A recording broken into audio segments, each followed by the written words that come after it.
என்னுடைய பழைய பெயர் பிரியதர்ஷினி. நான் இந்து மதத்திலிருந்து கடந்த மாதம் இஸ்லாத்துக்கு ரிவர்ட் ஆனேன்.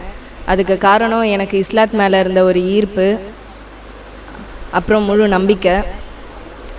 நான் இன்றைக்கி இஸ்லாத்தில் பெண்களுக்கு வழங்கப்பட்டிருக்க சுதந்திரம், அதோட பெண் உரிமை பற்றி ஒரு சில கருத்துக்களை ஷேர் பண்ணலான்னு இருக்கேன். Women's occupied 51.5% in the world population.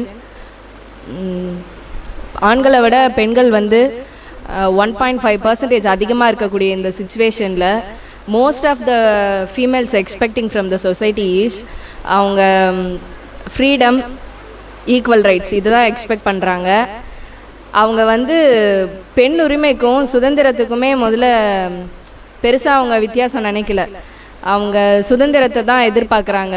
எந்த மாதிரியான சுதந்திரத்தை பெண்கள் எதிர்பார்க்குறாங்கன்னா, அவங்களுக்கு பிடிச்ச ஆடைகளை அணியறது, அவங்களுக்கு பிடித்த நபர்களோட பேசுறது, பழகிறது, வெளியே போகிறது, இந்த தான் சுதந்திரமாக நினைக்கிறாங்க. உண்மையில் இதுவா சுதந்திரம்? ஒரு 500 பேர் 200 பேர் நிறைஞ்சிருக்க இடத்துல ஃபேஷன்ற பேரில் கை கால் இடுப்பு தெரிகிற மாதிரி உடைகளை அணிஞ்சிட்டு போகிறதால யாருக்கு பாதிப்பு? வெளியே இருக்கிறவங்க நம்மளை பார்க்கக்கூடிய கண்ணோட்டம் வேறு மாதிரி மாறுது. ஆண்கள் நம்மளை தவறான விதத்தில் பார்க்குறதுக்கு நம்மளே ஒரு காரணமாக அமைஞ்சிடுறோம். இதையெல்லாம் நாளடைவில் டே டு டே இன்க்ரீஸ் ஆகிட்டே வர்றதால தான் ஈவ் டீசிங்க அதிகமாகிட்டு வருது. இதை முற்றிலுமாக தவிர்க்க தான் பல ஆண்டுகளுக்கு முன்னவே இஸ்லாத் நமக்கு சொல்லி கொடுத்துருக்க மிக அழகிய ஒன்று ஹிஜாப். ஹிஜாப் அணியக்கூடிய பெண்கள் பாதுகாப்பாக உணர்றாங்க. இதை பற்றி குரானில் ஒரு அழகிய வசனம் இருக்குது.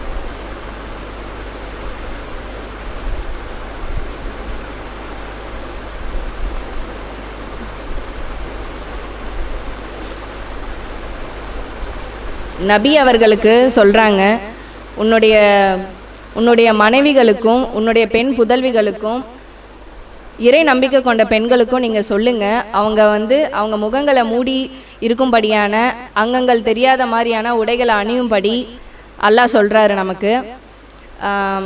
இதில் என்னென்னா, ஹிஜாப் இஸ்லாத்தை பற்றி முழுமையாக தெரியாத பலர் என்ன சொல்கிறாங்கன்னா, ஆண்கள் கிட்ட இருந்து பெண்களை வேறுபடுத்தி சுதந்திரம் கொடுக்காம பர்தான்ற ஒரு போர்வைக்குள்ளே அடைக்கிறாங்க அப்படின்னு இஸ்லாத்தை பற்றி தெரியாதவங்க சொல்கிறாங்க. ஆனால் உண்மையில் ஹிஜாப் தான் பெண்களை பாதுகாக்குது என்பதை நம்ம உணரணும். அடுத்து நம்ம முன்பின் தெரியாத நபர்களோட பேசுகிறோம், பழகிறோம். அதுக்கு உதவியாகவே நிறைய சோசியல் நெட்வொர்க்ஸ் எல்லாம் இருக்குது. இந்த மாதிரி நம்ம பண்ணுறதால என்ன ஆகுது? பெற்றோர்களுக்கு தெரியாமல் ஒருத்தரோட சேட் பண்ணுறோம். அந்த சேட்டிங் டே பை டே டேட்டிங்கில் போய் முடியுது. பேரண்ட்ஸ்க்கு தெரியாமல் வெளியே போய் அவங்கள மீட் பண்ணுறோம். இதோட விளைவுகள்லாம் என்ன? அதுதான் இன்றைக்கி தமிழகத்தில் ஒரு மூலையில் நடந்துட்டுருக்க 200க்கும் மேற்பட்ட பெண்கள் அவங்க பெண்மையை இழந்துட்டு நிற்கிறதுக்கும் காரணம். இதெல்லாம் முற்றிலுமாக தவிர்க்கணும். இஸ்லாத்தில் இருக்கக்கூடிய பெண்களுக்கு இதற்காக தான் 1400 வருடங்களுக்கு முன்னிலிருந்தே பல விதிகளை சொல்லி கொடுத்து வளர்க்குறாங்க. பெண்களோட முன்னேற்றத்துக்கு இஸ்லாத் மிகவும் ஒரு தூண் மாதிரி அமைதுன்றதுக்கு ஒரு நல்ல எக்ஸாம்பிள் கல்வியிலிருந்து, கல்வி, அரசியல், பேச்சுரிமை, இந்த மாதிரி நிறைய விஷயங்கள்ல ஊக்குவிக்குது பெண்களை இஸ்லாத். முதல்ல இறக்கப்பட்ட வசனமே கல்வியோட முக்கியத்துவத்தை சொல்லுது.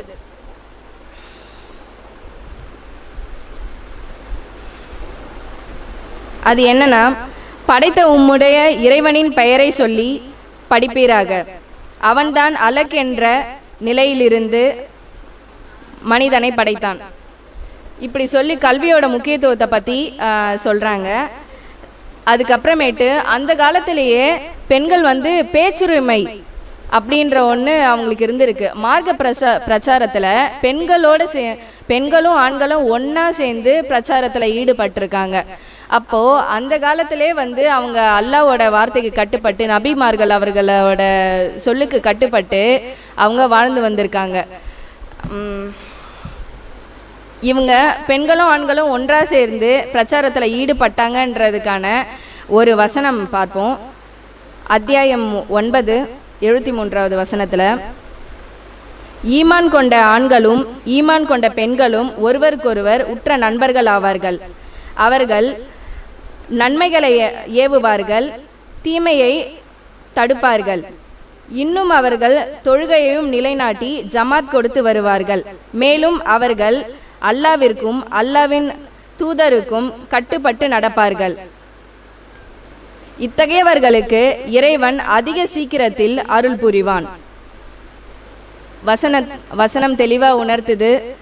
பெண்களும் ஆண்களும் ஒன்றா இணைஞ்சி பேச்சுரிமை அப்படின்ற ஒன்று 2 பேருக்கும் காமனாக இருந்திருக்கு. அல்லாஹ் given equal rights to both male and female. அதை நம்ம வந்து உணரணும். மனிதர்கள் தர மறுத்த ஒன்றிற்காக மதத்தை குறை கூறாதே. நமக்கு கொடுத்த இந்த சுதந்திரத்தை கல்வி, அரசியல், சொத்துரிமை, திருமணம், மஹத், இந்த மாதிரி பல விஷயங்கள்ல இஸ்லாத் நமக்கு வந்து கொடுத்துருக்கு. அதை நம்ம முறையாக பயன்படுத்துவோம்.